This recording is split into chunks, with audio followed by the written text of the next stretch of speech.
Sorry, we're late. We had a long exec. I'll call this meeting to order. Roll call. Mayor Insulato. Here. Vice Mayor Eck. Here. Councilmember Barker. Here. Councilmember Deeds. Here. Councilmember Surtee.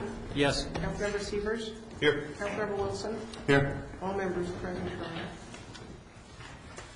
Presentation and discussion with representatives of the Retail Coach LLC on findings and recommendations from the retail leakage study. Excuse me, but allergies are all through me, like everybody else. Better pull that mic real close. Good evening, Mr. Mayor, members of the council. You need to hurry. Speaking of those allergies, I can relate. This evening, it's my privilege to introduce to you Kelly Cofer. Kelly is the principal of the Retail Coach, the firm we retained to do a market study and retail leakage analysis of the two sub-markets, Apache Trail and Highway 60. Kelly has placed at each of your stations there a spiral binder with literally reams of information that is going to be useful to our existing business community for their potential use in considering expanded business offerings, product offerings, service offerings. It will also be useful to us in our recruitment efforts when we go to ICSC. Kelly's presentation tonight will be sort of an executive summary of that information to you. He has a great deal of information. He knows he's just presented you the report so that you've not had a chance to study. Kelly is willing to come back at a future date to either meet with small groups of council or to meet at another workshop setting to respond to questions, to go over the analysis. With that, Mr. Mayor, it's my privilege to introduce Kelly Cofer.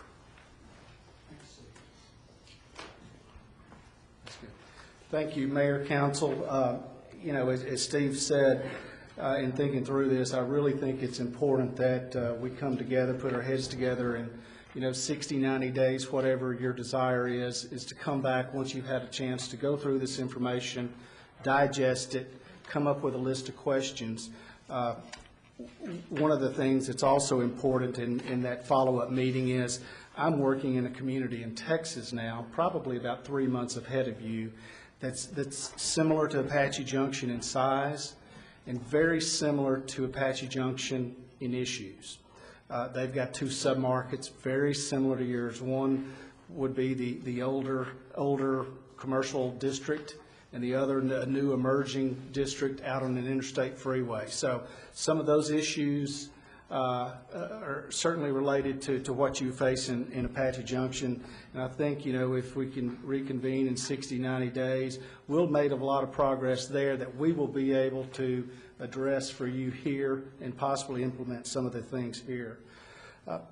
What I'd like to do tonight is just really discuss some of these things in an overview format. And if you have questions along the way, feel free to ask them. Steve has given me 20 minutes and then some Q&A afterwards, so whatever your desire is, if you have a question, let me know. What we had been tasked to do through the request for proposal is the things that you're listed on your monitor now, going from a macro to micro market analysis all the way down through development and redevelopment analysis, recommendations for your community, and as you may recall, because we're making a presentation tonight doesn't mean that our work with you is finished. Really, it's just starting, because we are going to be engaged with you from a year from this point forward, just to make sure what we're discussing tonight and maybe in 60 to 90 days is going to be implemented, and we're going to be there with you along the way. The first thing that we did was a market analysis. I spent actually 4 days in my car really touring every major street in Mesa, Chandler, Gilbert, all the way down south of Queens Creek, Superior, Gold Canyon. And the reason for it, I needed to know what your competition is. Obviously, you know that we've got an abundance of retail along Highway 60 as close as Signal Butte. But I also needed to know what Apache Trail is competing with. What is west of you? I needed to know where all of these retailers are located, because, again, they compete with you, and they also could be opportunities for you. If there's someone located 3 to 4 miles west of you, they're not in Apache Junction, then all of a sudden, those are targets for us to go out and recruit on your behalf. Once we did the market analysis, and again, I think I had 37, 38 pages of typed notes. I, again, not only spent time in these surrounding communities, but I drove Apache Trail noting where every business is located. That helps me because when I go back to my office and I'm speaking to a restaurant or a retailer about a certain quadrant, I can go revisit my notes. And again, if Steve needs me in 12 months or 18 months, I can revisit those notes and have a very good feel for what's going on. Retail trade area, retail trade determination. As you know, that's how far people are driving in to shop today into Apache Junction. Part of that market analysis helps us determine what the retail trade area is. Then, as Steve alluded to, we looked at your trade area and then also the submarkets within Apache Junction. That's the Highway 60 and Apache Trail. We looked at both of those because both have very unique trade areas. There's different ways of looking at trade areas, and I'm sure you're familiar with this. How many people live within a 3-mile radius? How many people live within a 15-minute drive time? And then what we do in determining the trade areas is, in addition to the market analysis where we pinpoint where all the retailers and restaurants are located, we actually go to the retailers you have in your market and we quiz them on where your customers are coming from. And after we do that with 10 or 15 of the retailers and restaurants, we've got a pretty good idea of what the outline of your retail trade area boundary is. And again, we pay close attention to the retailers that are already in your market. I have a quick question for you. Yes. Do you have, like some of those ones that you were just showing there, say that Napa right there, do you have in any of your studies how many miles apart Napa places their locations? I know that's common to certain businesses that they'll only go, you know, no less than 4 miles apart, no more than 6 miles apart, whatever. Do you have that in any of your analysis? Right. Well, we actually have an understanding of that just because, and this is something I'll hand you that I did on. We do things very similar to that. Thank you, sir. That's exactly what I was asking. Right, right. Because I worked a number of years for a national retailer. You may want to pass it around. And one of the things that is very important to retailers is store spacing. Yep. And that's why we go to the extreme through this market analysis of me driving and noting where all these retailers are, because once I've got them laid out, I can look for voids in your market. What's in west of here 4 miles that I can duplicate in Apache Junction, maybe on Apache Trail. Right. So we do those types of analysis to make sure that who we target for you is a fit. Thank you. Yeah, because this tells us, you know, who is due to skip us or who is due to build here. Exactly. Exactly. I like that. Once again, through our methodology of going in and quizzing the retailers and restaurants on where their customers are coming from, we actually came in based on road systems and your parks, drew this outline of what we feel extremely comfortable in selling to a retailer that is Apache Trail submarkets retail trade area. So, based on our interviews, we cover every person that lives within this boundary map. And the profile of that is there's roughly 82,000 people within that map boundary. You can see the ethnicity, incomes, which is extremely important, and the age is extremely important too. It's no secret that, that Apache Junction has a demographic that is older. That all comes into play when retailers are looking at you. Some retailers thrive in environments like that. Some may question it. But what we do is we lay the information out in front of them. And then what we do is we come up with these marketing packages that we actually send to these retailers on your behalf to get their attention. Then all of a sudden, we looked at your other submarket, Highway 60, which is a different animal in that Highway 60 is a free-flowing east-west that connects more people to Apache Junction. This is a proposed trade area based on the development of what I consider certainly your quickest development opportunity is Diversified Partners site on the southeast corner of Idaho and 60. Again, taking the locations of these retailers and looking for voids that we possibly can fit into that development on Highway 60. And this is what we came up with for the trade area of Highway 60. It extends further to the west. You have to be really careful because you're getting around Power Road. You've got such an abundance of retail.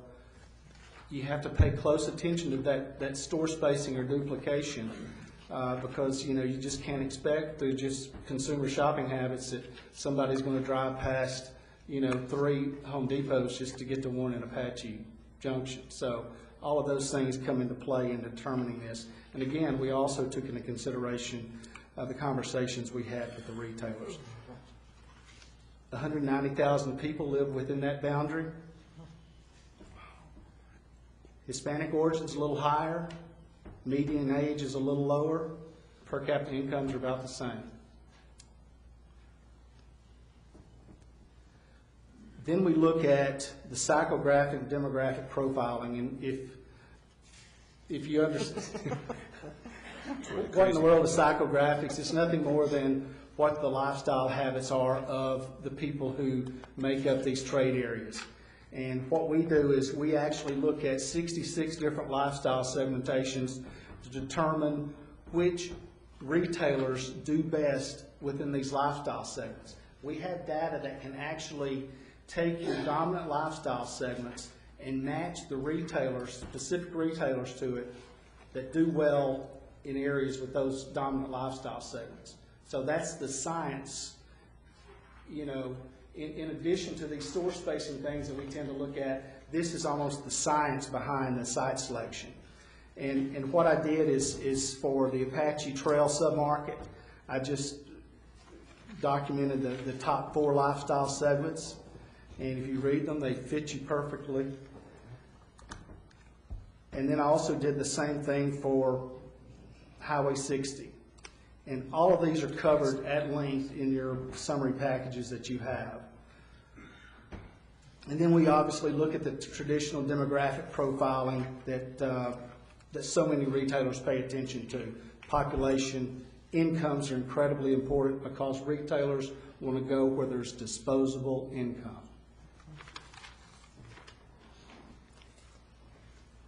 Retail gap analysis. That's where we can determine what the retail leakage or what we call the retail opportunity is for your community. The retail leakage occurs when the actual sales within a trade area are less than the potential sales. The flip side of that is a surplus occurs when people are driving in from outside of the trade area to shop. And as Janine and I were speaking earlier, Harley-Davidson, they definitely have a surplus because people drive greater distances to shop.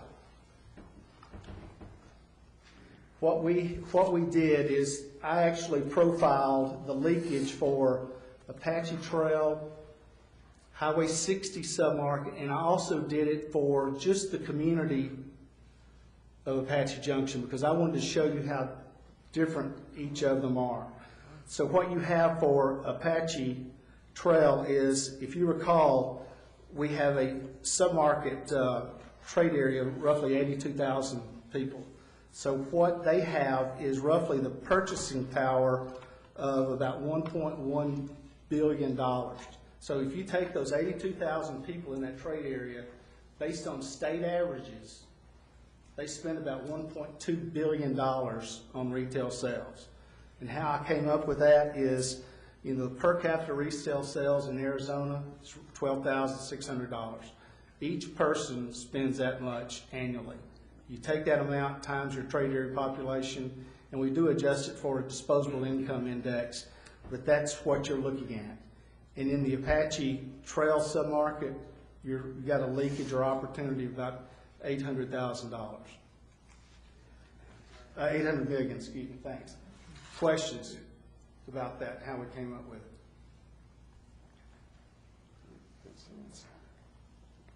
No, I'm assuming you just take the average individual and see where their dollars are being spent, correct? We take, to get to that $12,000 number, we'll take the total retail sales for the state and divide it by the population. That gives us that per capita income number.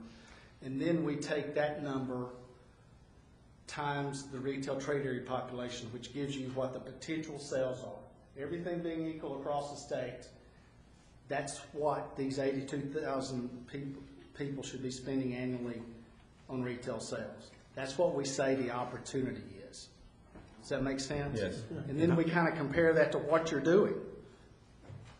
And that's where we came up with the $800 million of opportunity. Now, is it realistic that you're going to capture all that? Absolutely not, because there's other retailers in that trade area that compete with you. But what this does show us, and what we in turn take to developers in the retail community, is if you look for a site here in this market, the people within this trade area, and we can document that, they spend this much in retail sales per year, and right now there's roughly an $800 million leakage. And how much was it per person? 12,000, I think 12,365. And what I did on that, if just to let you know, the per capita income for the state of Arizona is roughly 24,000. So I take the per capita income for the trade area, which was 27,800, and divide it into that 24,356, which is the per capita income, and then then I would increase those potential sales, because if they make more money, you think they have more disposable income to purchase goods and services. So we adjust it based off of the incomes. Does that make sense? Mm-hmm. Then they took it out just the level to the Highway 60 submarket, which, as we mentioned, was roughly 190,000 people, and the potential sales were incredible at about $2.5 billion. So the trade area, 190,000 people, they spend about $2.5 billion a year. Our goal in Apache Junction, if it be on Highway 60 or on the Apache Trail, is to get your piece of that pie. You don't want to be leaving Apache Junction, going elsewhere to shop, and leaving your dollars in Mesa. You want as many of those people to be driving in to shop in Apache Junction. And this is what I did for your community.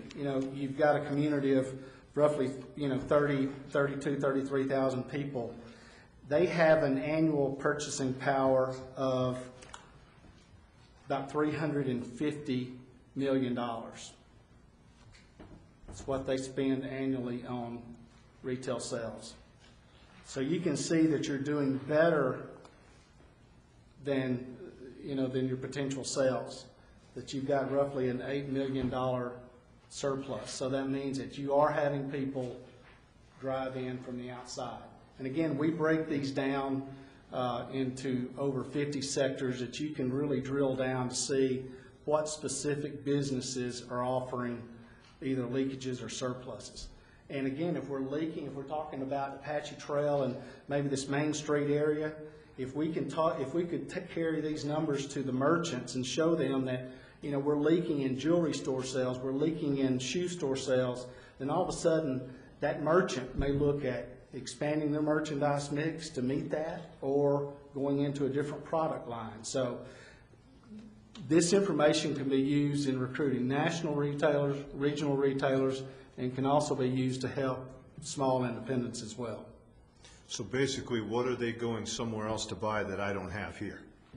If it's a different line of shoes or whatever, I need to start carrying that to keep people from going to Mesa to buy it. You know, everything being equal, people would rather shop in their backyard than they had drive to wherever to shop. And using that, you know, if you can keep them here by whatever types of shoes people are buying, you know, jewelry, whatever, then you've got to think that those people would shop you, given that you advertise correctly, given that you're a good merchandiser and all those type things that people, you know, people command these days, people will shop at home. Especially with the price of gas. Yeah. We also, this is a great product that we use for the developer community. If Diversified Partners, they're looking at some point to put their marketing strategy together, these are good items to give them to where they can go out and recruit shoe stores, jewelry stores, clothing stores, wherever there's a major leakage and they want to keep those dollars at home, you can use this product to really define their marketing efforts. Then what we do, taking all of this information, we actually went out and contacted, I believe, about 50 retailers for your markets on both submarkets, Apache Trail and Highway 60.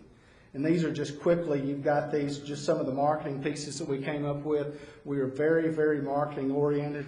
So we send these things out, we follow up with phone calls and those type things. We've got the ability to customize these for local brokerage firms.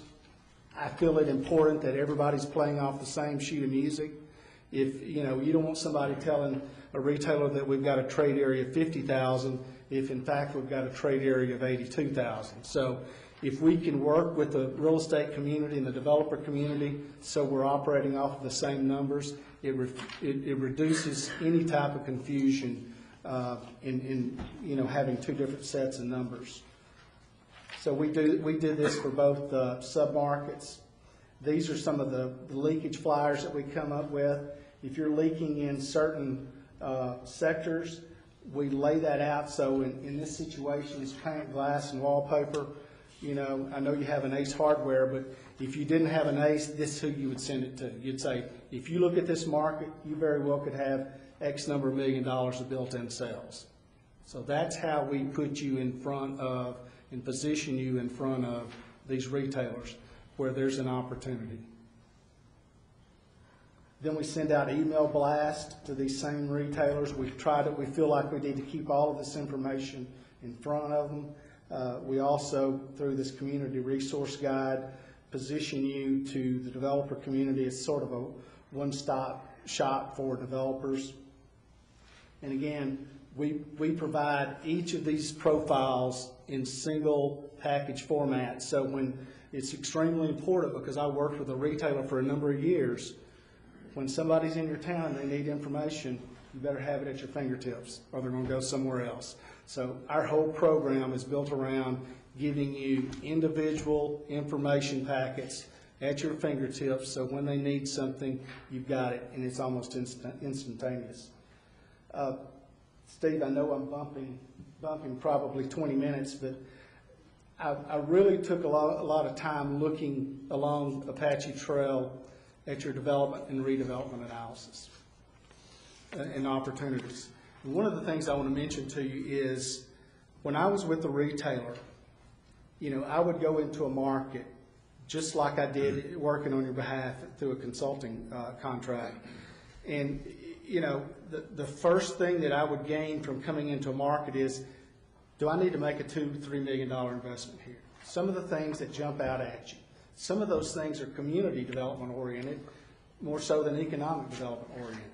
So I look, from a consultant working for you, I look at your community through the eyes of a retailer. What do they see when they first drive into town?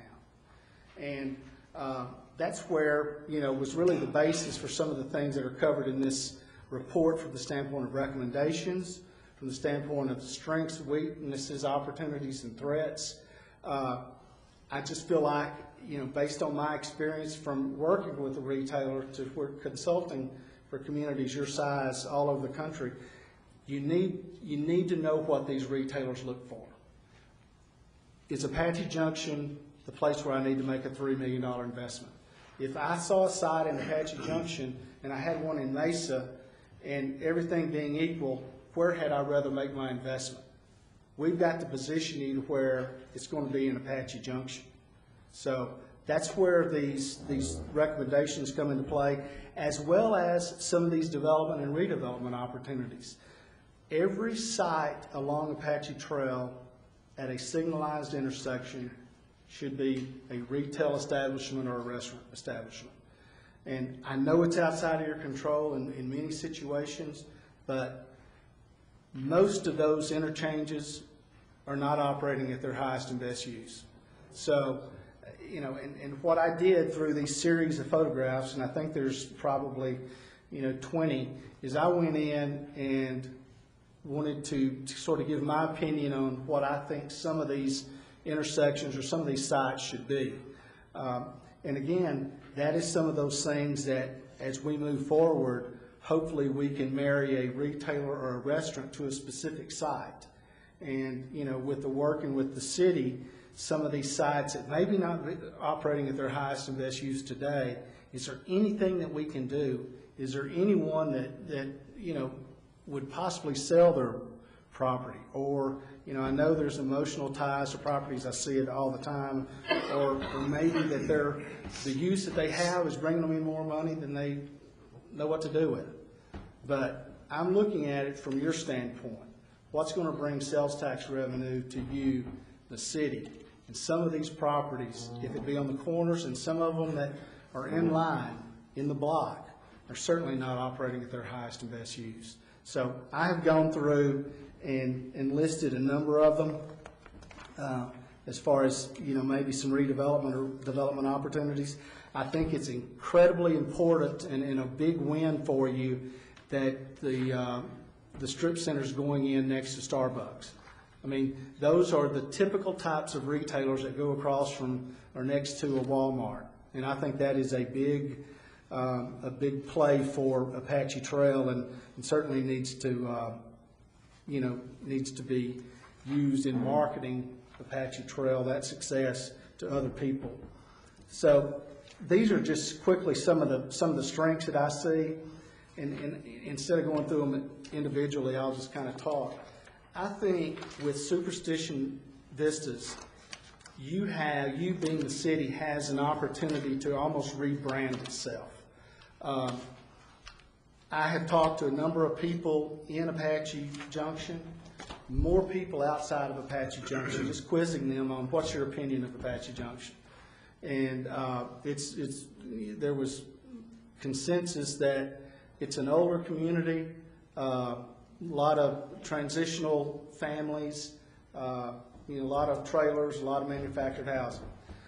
Well, I truly think with Superstition Vistas, with Diversified Partners having that track at Idaho, coupled with this facility, your website, your marketing pieces, I think you've got the groundwork to do something pretty big to rebrand yourself.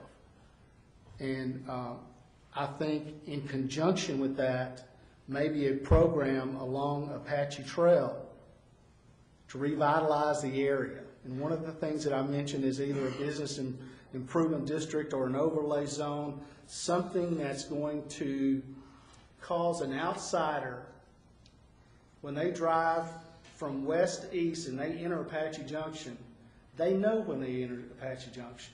Right now you don't. It's very consistent from Mesa all the way east. But if you can have the sort of the vision of when you drive across Meridian, something happens at that intersection that we know when we're getting into Apache Junction. That could be, signage, landscaping, combinations of all of the above.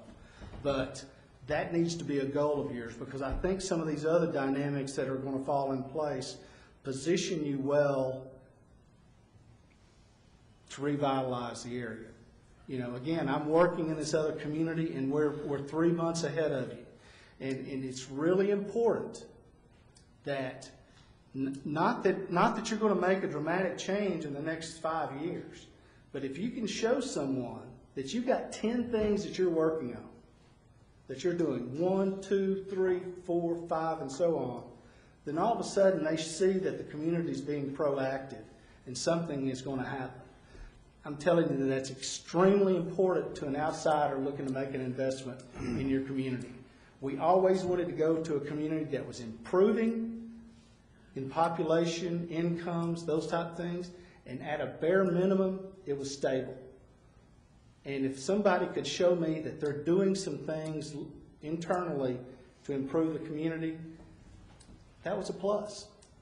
Versus going into community and saying, well, yeah, you know, it's been this way forever, and, you know, that's just the way it is. If you can show them that you're doing something to address some of these issues, if it be highest and best use, some of these, you know, maybe substandard uses sporadically along Apache Trail, that makes a difference. All right. Yes. Did you go in thoroughly on what we have as far as an overlay zone in our downtown redevelopment and our TIF that we have in our redevelopment area? And Yes, to us, to me, that's like incentive city. I mean, just incredible incentives to build in that area. Well, that's the area basically at Idaho and Apache Trail, the old Grand Hotel and the peripheral land. That's one little part of it. Uh-huh. Yeah, Well, that's just one little piece of it. There's, I don't know how many acres in the actual whole overlay area.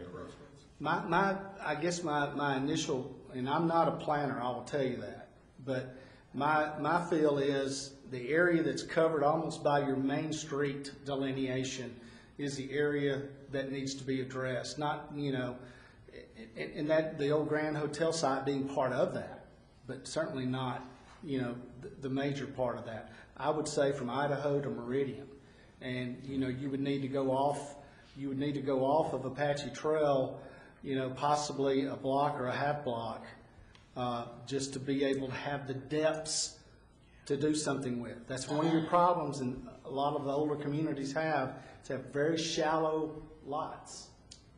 And, you know, that's It one of the. doesn't sound like you have the information on our actual redevelopment area to me.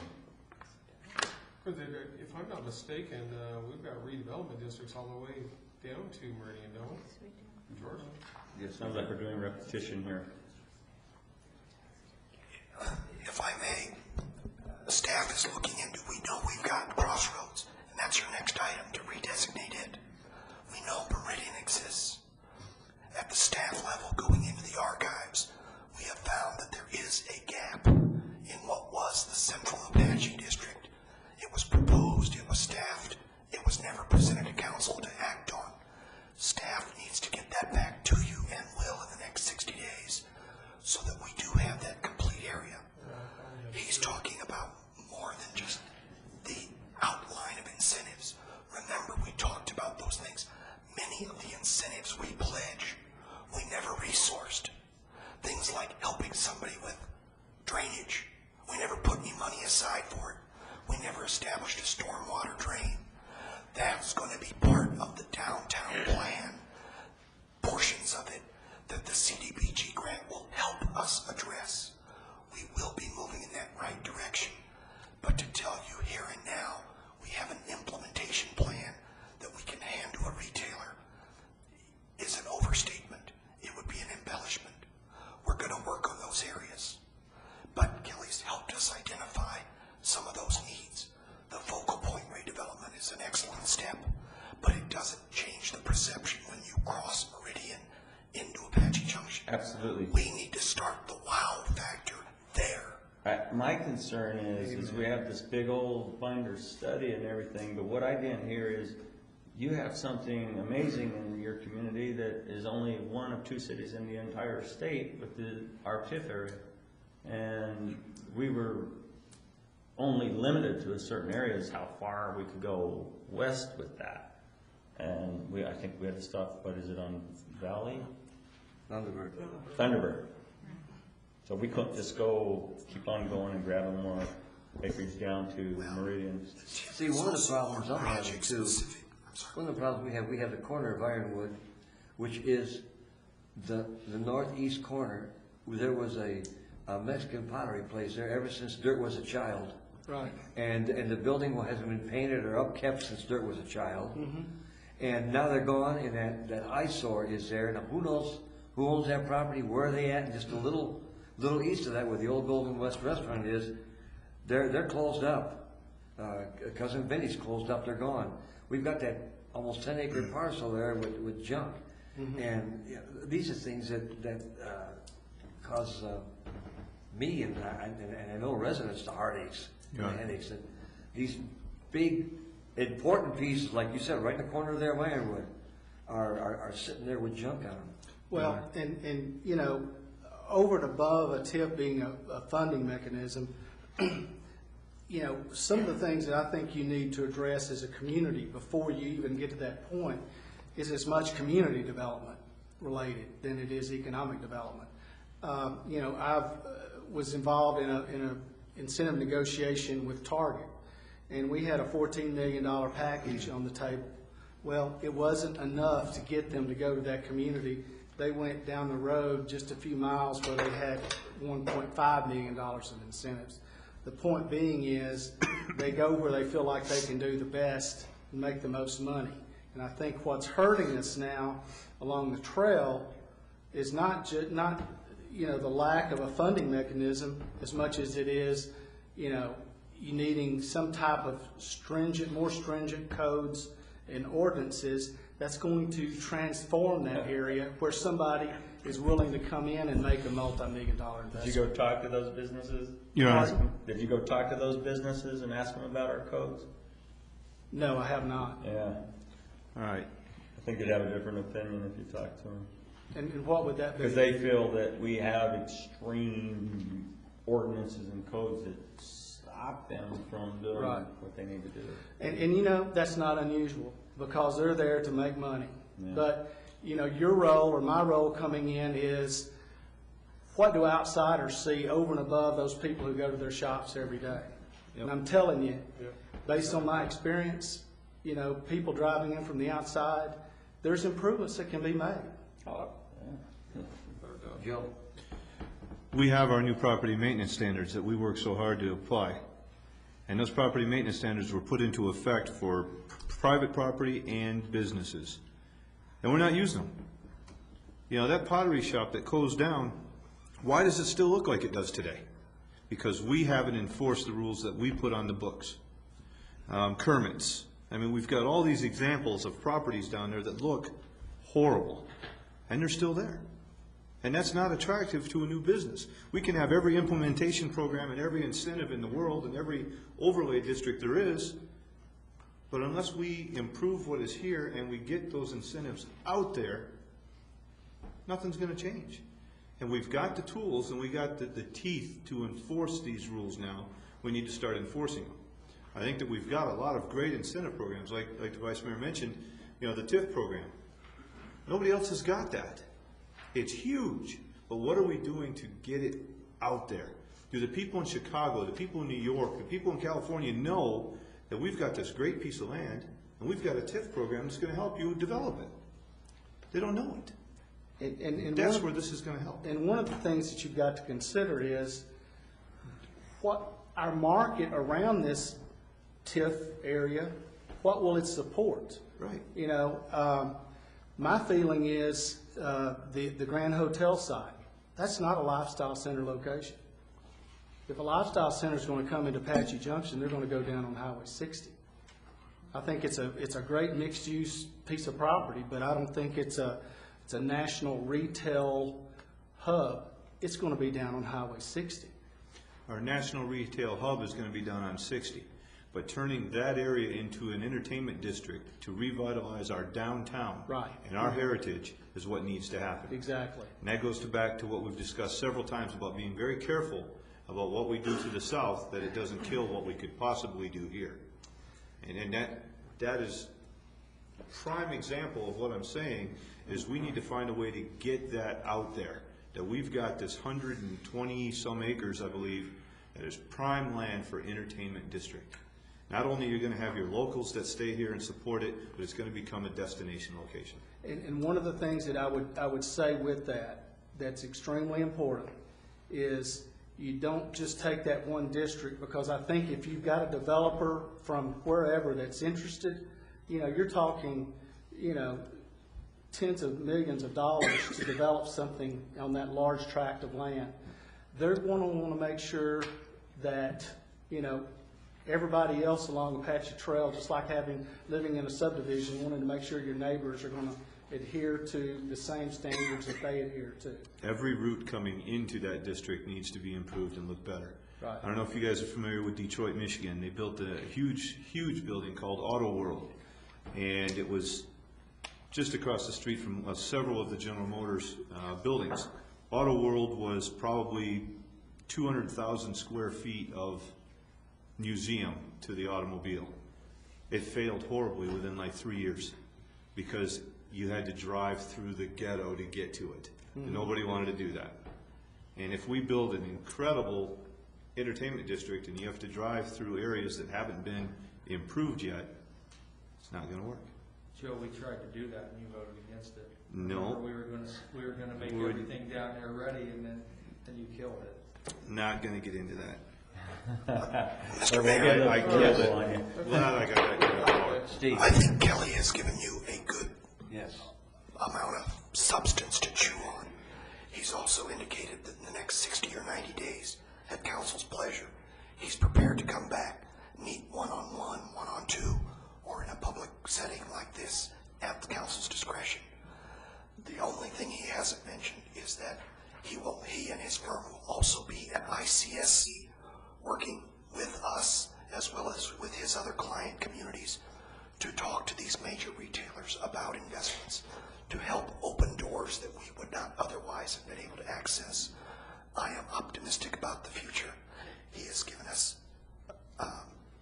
easy to implement tasks like saying, okay, the Pottery Place, it's too small to put a pad site restaurant on, but when you put it together with the neighboring properties and we suggest the ownership, when you look at our website and we now have under economic development sites and buildings available, it's not 100%, it's not complete, but we are taking those steps in the right direction.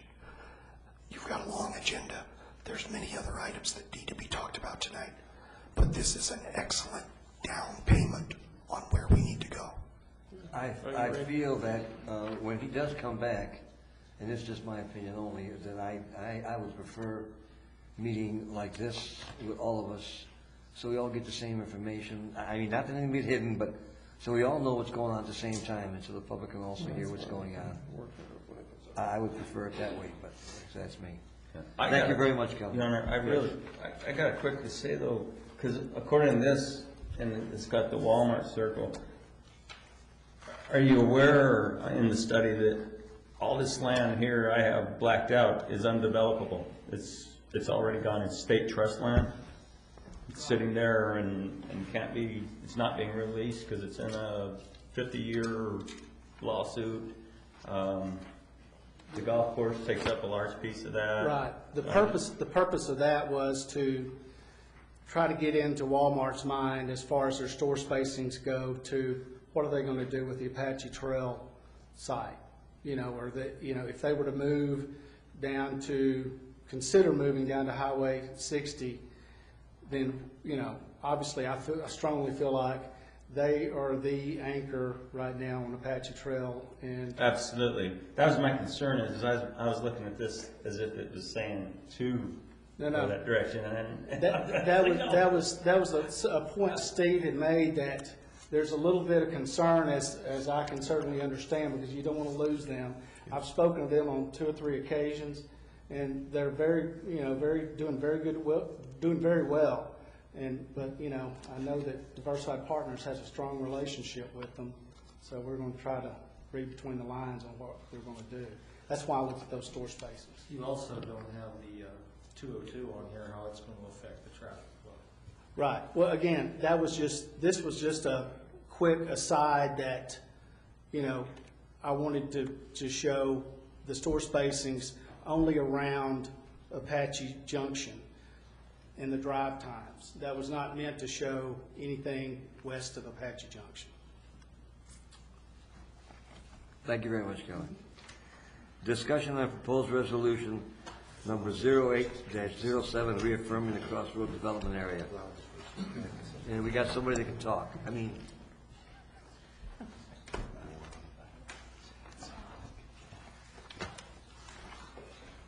Good evening. Oh, did I shut this off? Oh, jeez. Sorry. Joel. I'm sorry. What'd you do? I do? Uh-oh. You gotta go home. Get up there, Brian. Cancel the meeting. Oh, Way to go. I can talk real, I don't have anything to see on the screens and I can talk loud. Okay. I don't know what I pushed. Oh, gosh.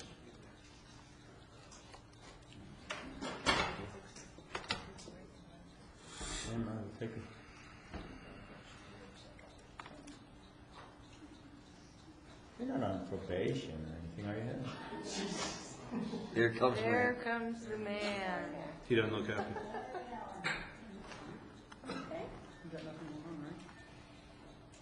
Thank you. When is the training session on how to use that? Yesterday. She wasn't there. I wasn't there, sorry. Okay, well, I apologize. Sorry. Thank you. Good evening, Mayor, members of the council. This evening, the item I have before you is to reaffirm the Crossroads redevelopment area resolution and plan, which ironically you guys touched on just the previous agenda item. The Crossroads redevelopment area was first established back in 1996, and then in 1998 it was readopted and updated, the boundaries and some other things were updated.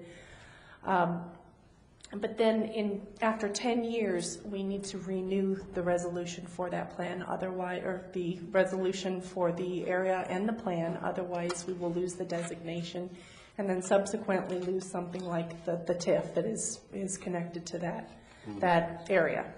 So in moving towards the effort to redevelop or reaffirm the resolution for the redevelopment area, the staff had sent letters to all of the property owners within the Crossroads, and we have invited them to all of the public hearings and the meetings that we have scheduled, which the first meeting was held at the Planning and Zoning Commission. We discussed the resolution, and then we held a public hearing on the 22nd of April. And then, of course, tonight we're discussing the item, and then tomorrow evening we'll have our second public hearing for any public to comment on the reaffirmation of that resolution. And then from there, we will hopefully reaffirm the Crossroads redevelopment area, and then we can move forward with doing our redevelopment plan that we have for the CDBG application that we will be submitting at the end of the month. Isn't the deadline the 18th? I'm sorry? The deadline, the 18th? Or did I just bring that up out of nowhere? Yeah, 10 years from in 1998, in May of 1998, yeah. So We need to have it. We're right up against the Yes. door. We just have to do a resolution. yes, so tomorrow evening when we do the public hearing, then the resolution is there for you to adopt, and then we'll be fine. Yes, Joel. Mr. Mayor, Thank you. if I could clarify something. Essentially, the state would like they'd like to see a rededication of this area. The statute talks about, for the 10-year issue, whether there's been significant activity in the redevelopment area.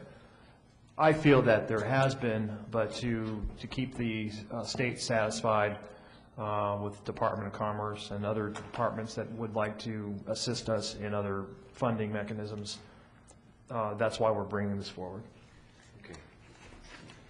Any questions or anything for Heather? Good deal. Let's get it done. Okay, Thank thank you, you. Heather. See you tomorrow night. And I will not touch the system again. Don't touch that. Discussion on award of bid for purchase of light towers. And Chief Kelly. I'm not going to touch anything either. Mayor, Vice Mayor, City Council, this was a gracious award from the Gila River India community. They gave us a grant and was dubbed Operation DUI Purge. And we had requested through this grant a variety of different items to be purchased through the funding that the community had given us.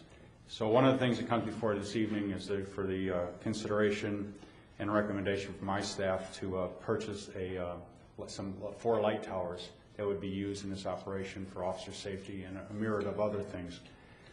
2 bids had come in. One of the bids, the one that we recommend tonight, was put together properly, and all the information and recommendations and the criteria that we had set forth for these towers had met our standards. So with that, we're asking for your consideration and then recommending that you accept this bid from AZ Equipment for the amount of $37,290. Any questions for Chief? Need 'em. Thank you, sir. Discussion on firearms training simulator bids. I'll even be shorter on this one. This one originally came out on a recommendation through the police department. We're looking for a firearms training simulation equipment. 4 bids had come in. There was a variety of different problems with the bids that came through, and some of the equipment that was recommended didn't make the standards that we were requesting. And the department at this time has felt that we were requesting these bids to be rejected. And depending upon available funding and things next year in our budget, we would like to have it considered to be brought forward again. Okay. Thank you. Thank you. You're good. Discussion of possible modification to the definition of front yards and large lots. Councilmember Chip Wilson.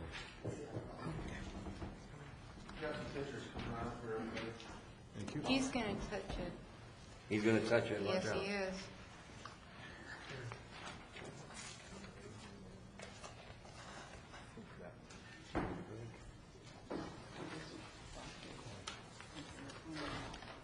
Did you take these, Chip? Yes.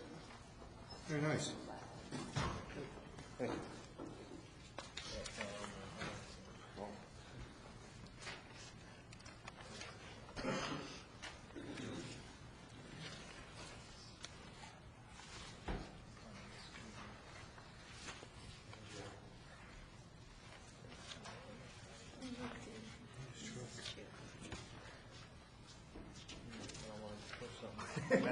Matt, are you here? I'll get started on kind of going through it. Unfortunately, the overhead's not working so the audience can see. One of my issues that I had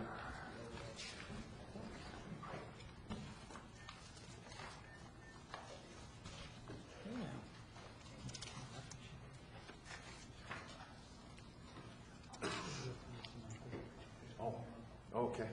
Projector's not on. I guess you got it on your screen, right? Yeah. Okay. One of my main issues that I was trying to address, started before I ran for city council, was definition of front yards. Because we live in a community that allows us to have different expressions of ourselves are, with as long as we stay within certain guidelines, is our home. And we can set the houses back at different levels. There's no requirement as how close, how far back away from the street they can be set. And this is what really expresses our community as to, in the large lot areas, as to what we're about. And this first home is, as you can see, the person set his house all the way back to the back part of his property. And, you know, he wants to have the privacy away from the street. This one, there's a wash in the front yard, and the house is sitting on the high ground in the back. Large lots allow the house to be set possibly in the middle of the property, or in this case, it's to the middle and to the back part of the property. Got the entire distance in the front.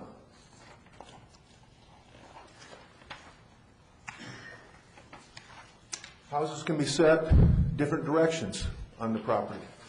And this one, they put it up so that they could view the Superstition Mountains.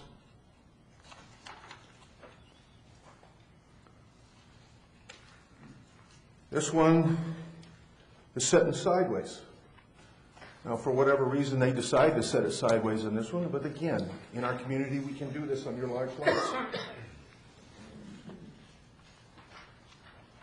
Unfortunately, I couldn't get the picture of this one. This one, just, no matter how I tried to take a picture of it, you couldn't see it. As from the drawing, you can kind of see that the house is sitting on the corner, and the address street is to the right, and but the porch and the front door of the house faces, in this particular case, faces east, or the side street. Parking is an issue on it. What is the front yard?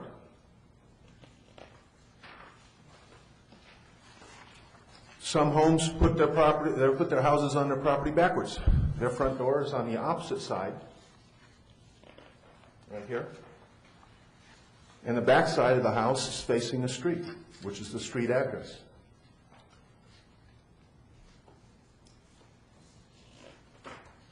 This particular home is over 125 feet from the center of the road. Now, if you remove the right-of-way section, that's still over close to 100 foot back away from the road. The cactus that's right beside where my wife is located at is 92 foot from the road.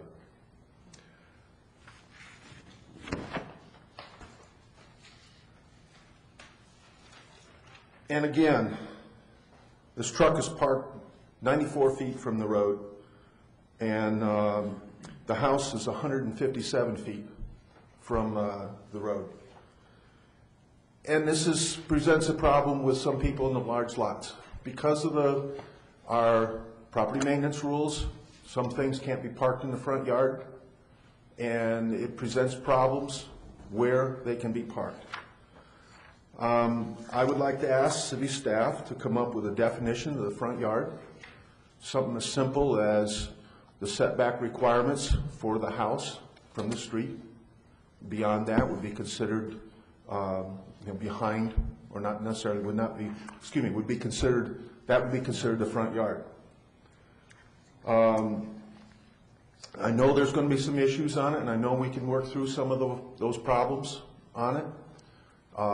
Because right now we have some repeated problems on the large lots, on the parking in the front yard. And we live in a community that has the differences you express for your house, where you locate it and what you want. And it's causing some problems, and I think if a simple little definition could be correcting it.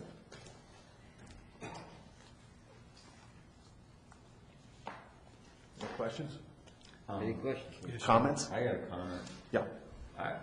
I know what you're saying, Chip. I agree with you, because if I had an acre and a quarter, and I would build as far away from the road as possible for just the quietness and that, and I would think that I would be able to park my trailer or my boat or whatever on the side, or maybe out here in the front. And against our ordinance, a lot of those you can't do that. But then there's the corner lots too, and those are even worse. That drawing of that one. Yeah. I purposely did not take any pictures of anyone that had a travel trailer in their front yard. I avoided them 100%. One house, corner lot, identical thing like was drawn out. They have their RV trailer parked what appears to be in their front yard.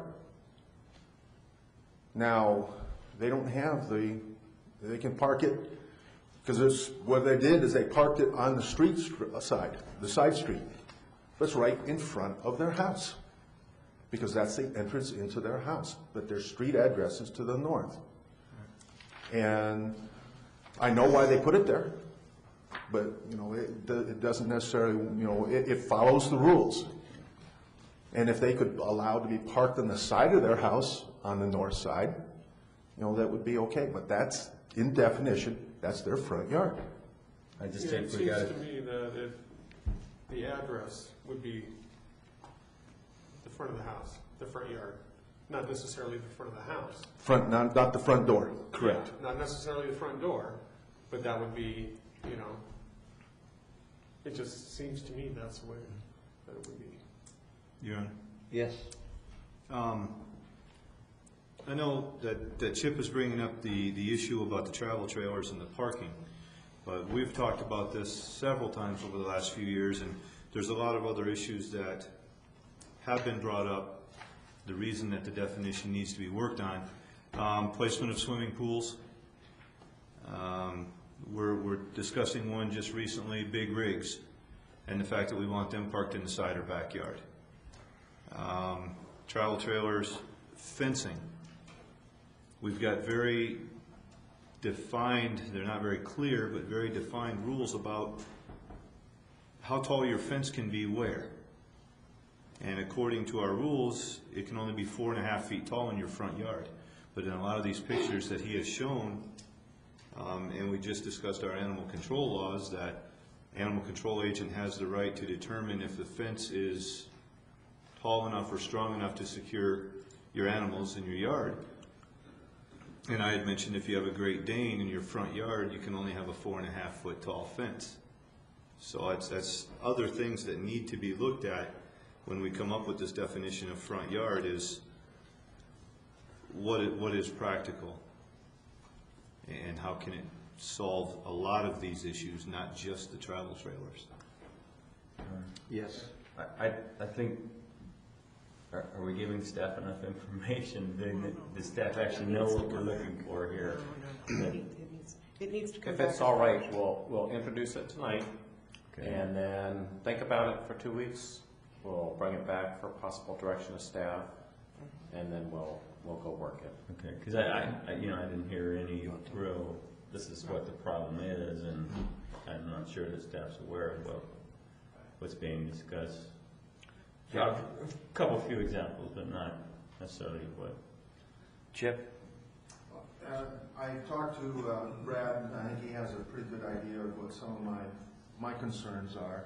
And I just wanted to make sure that everyone understood why I'm bringing this up. And I think it's something that can be, I say we can get to a very easy and quick conclusion on this. And, Yeah. Anybody else? Joe? The front yard definition is very important, but in the future, I think that we need to also look a little more into what we are regulating that has to go in a rear or side yard, which I know is something that we've talked about, putting wording in like when possible, or if possible, or, where necessary, stuff like that. But for us to maybe stop regulating that pools have to be in a backyard is just something to look into. But the front yard definition is very important. For the record, Your Honor? Yes. I thought we discussed big rigs getting off of access roads and that. I didn't think we went to private property. No. I read it in the paper and then. I read it in the paper too, but I there didn't think wasn't we anything. discussed that. Discussion of proposed resolution 08-09, accepting of various right-of-ways. Yeah. Good evening, Mayor, Council Member, Yao Pham, City Engineer. Before you is an item which is accepting 4 pieces of right-of-way. 3 of the 4 right-of-way are development projects. The 4th one is a project that the Public Works is going to be working on later on in June for a chip seal. Questions?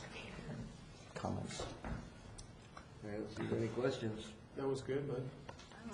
Yeah, we like it. I think that's a record. Thank you. Discussion of case PZ-2-08, a plan development approval request by Empire Southwest. And that is Rudy. With a tie on, Rudy? Oh, Wow. And a haircut.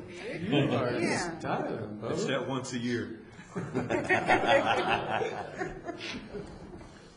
Well, I heard there was going to be a party afterwards, so. Oh, okay. Good evening, Mr. Mayor, members of the council, ladies and gentlemen.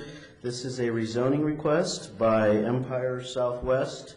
The property is located at the southwest corner area, the southeast corner area of Winchester and the Superstition Freeway.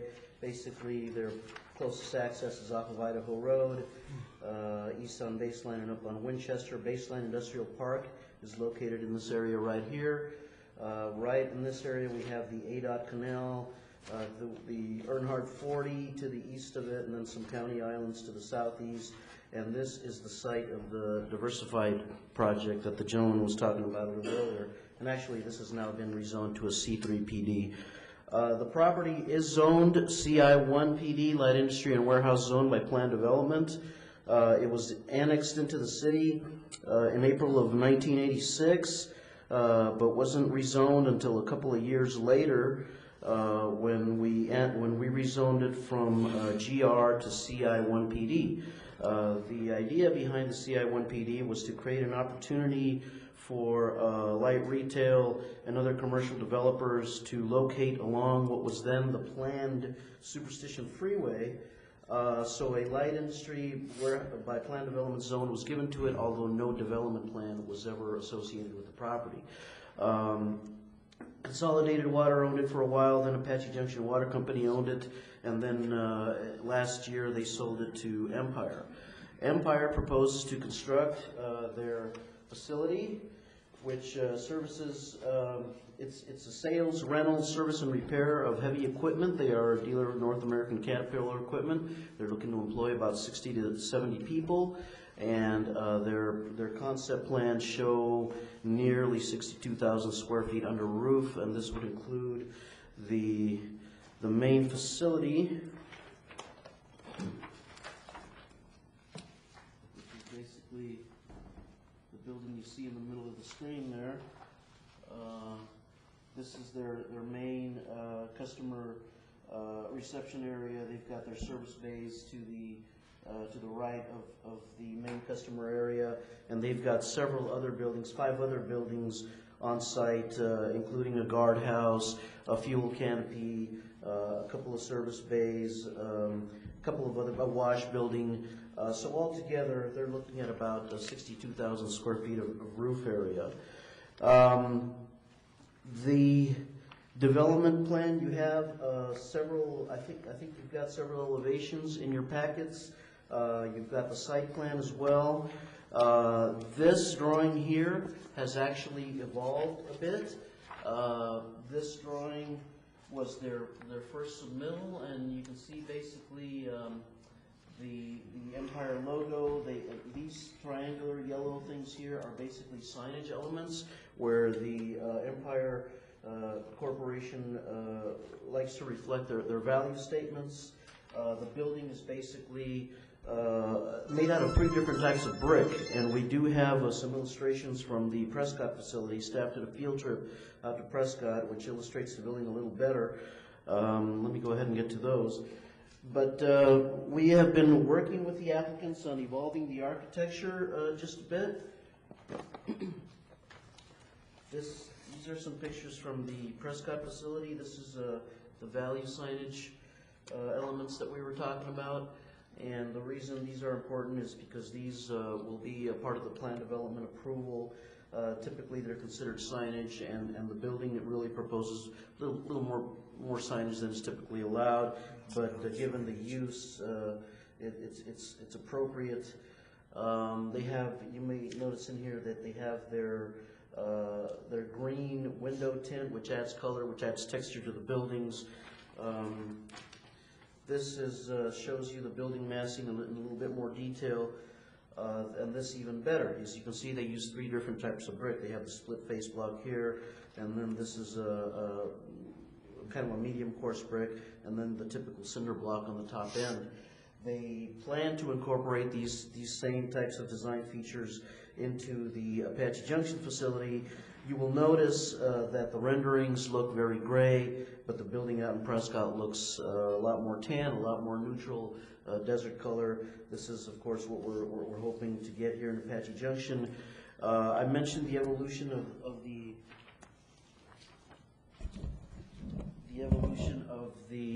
elevations.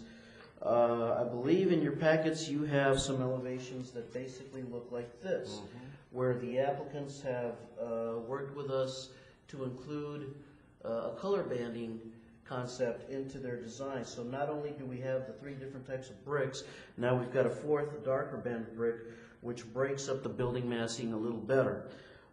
This was the 2nd submittal. The 3rd submittal shows an evolution beyond that. And this is the latest submittal that we took to the Planning and Zoning Commission. And as you can see, basically what's happened here is the banding has gotten thicker. It's a 16-inch darker band separating the 3 different brick types. And unlike the original proposal, this banding concept will be carried out through all of the buildings. So all of the buildings are now going to incorporate the 3 different types of brick, are going to incorporate the color band. There's also going to be a capstone darker band on tops of the buildings as well. These are the types of elements we worked on with the applicants to bring the buildings along a little bit in terms of our commercial design guidelines. We don't have industrial design guidelines, but they have been very good at working with us on evolving the architecture.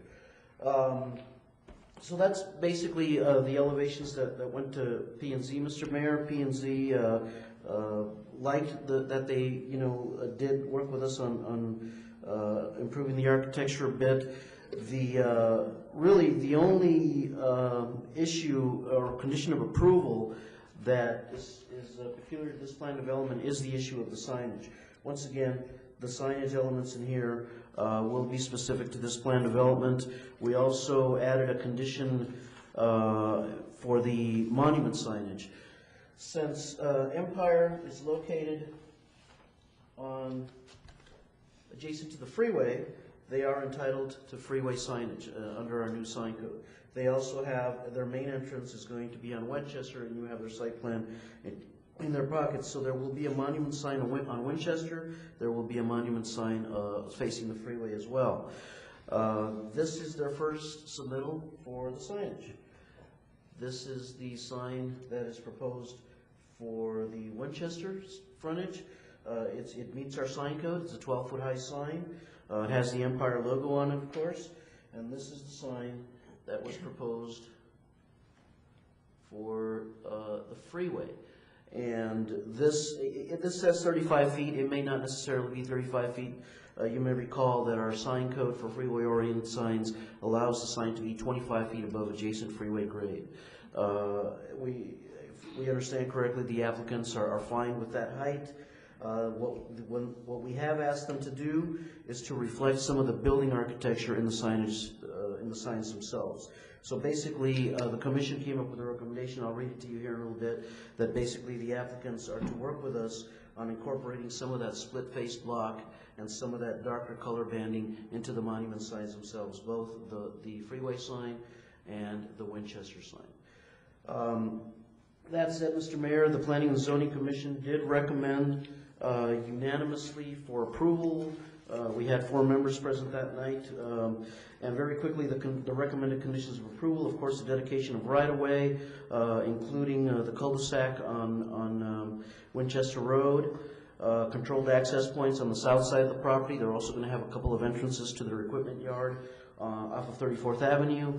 All on-site driving and parking areas shall be surfaced with concrete or asphalt. The equipment yards shall be surfaced with 2-inch rocks 6 inches deep, and that was Empire's proposal because they, of course, they deal with such heavy equipment. Let me put the site plan up here real quick.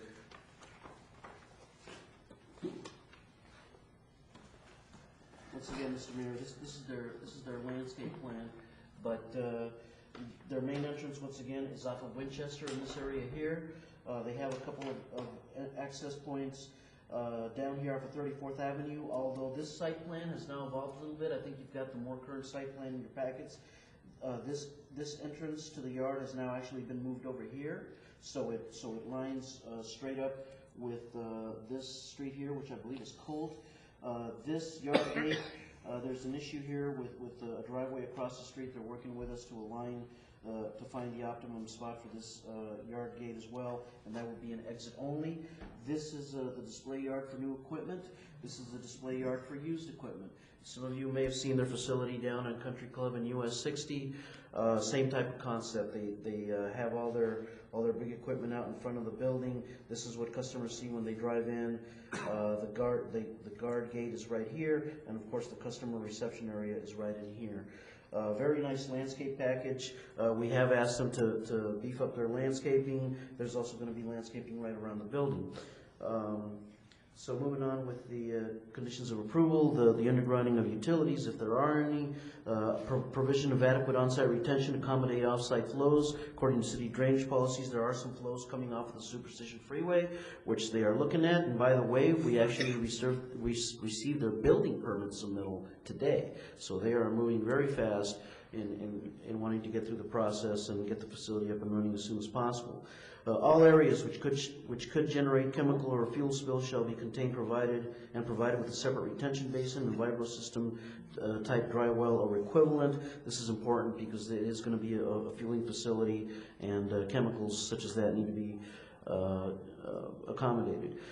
Provide all the necessary fire hydrants, install fire prevention devices as required by the fire district. Building elevation shall incorporate various texture block types with 16-inch wider dark brick separation bands, closer in character with the concepts of the city's design guidelines and the concept to be carried through to all the buildings. Combination wrought iron split face block masonry fences shall be provided, particularly on the property's north and south frontages. This area here and this area up to about halfway back on the property is going to be a combination masonry and wrought iron fence. And once again, because of the display areas that it opens up to. From here on back, it's going to be a wrought iron fence, and then the masonry fences would be on these two frontages here. And you do have some examples of that in your packets. Additional corporate value signage elements and other attached 6x24 building mounted signs shall be permitted as illustrated in the submitted concept plans. The detached monument sign in South Winchester Road shall comply with the city sign code. Detached monument sign on US 60 shall comply with the city sign code for freeway signs unless a conditional use permit is separately approved for a taller and larger sign. They have not requested one. Landscaping shall comply with the city's landscaping and screening requirements, except that 50% of the trees, as opposed to 25% of the trees, shall be 24-inch box, and all shrubs shall be 5-gallon in size. There was one additional condition that the commission added. The two permitted detached signs shall incorporate split face block with a darker 16-inch trim block on the bases of the monuments. The freeway sign shall be permitted to be 25 feet above adjacent freeway grade, and the applicant shall work with staff for the final concept design for both of the signs. And with that, Mr. Mayor, I'd be happy to answer any questions. Any questions for Rudy? Yeah. Can we make Joe? them put their sign in the box? What's that?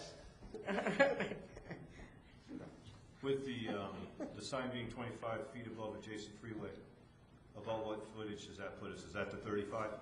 We don't yet have the elevation points for the north side of the property. But if I recall Doug Dobson's study of a few years ago, there's probably about a 10-foot or so elevation difference between the freeway and that end of the property. So we're looking approximately 35? 35. Yeah, probably about 35 to 40, I'd say. Okay. Any more? I think it's great they worked with us a little bit as far as changing. Thank you, Rudy. And stuff like that. Thank you, Mr. Mayor. Nice haircut, too.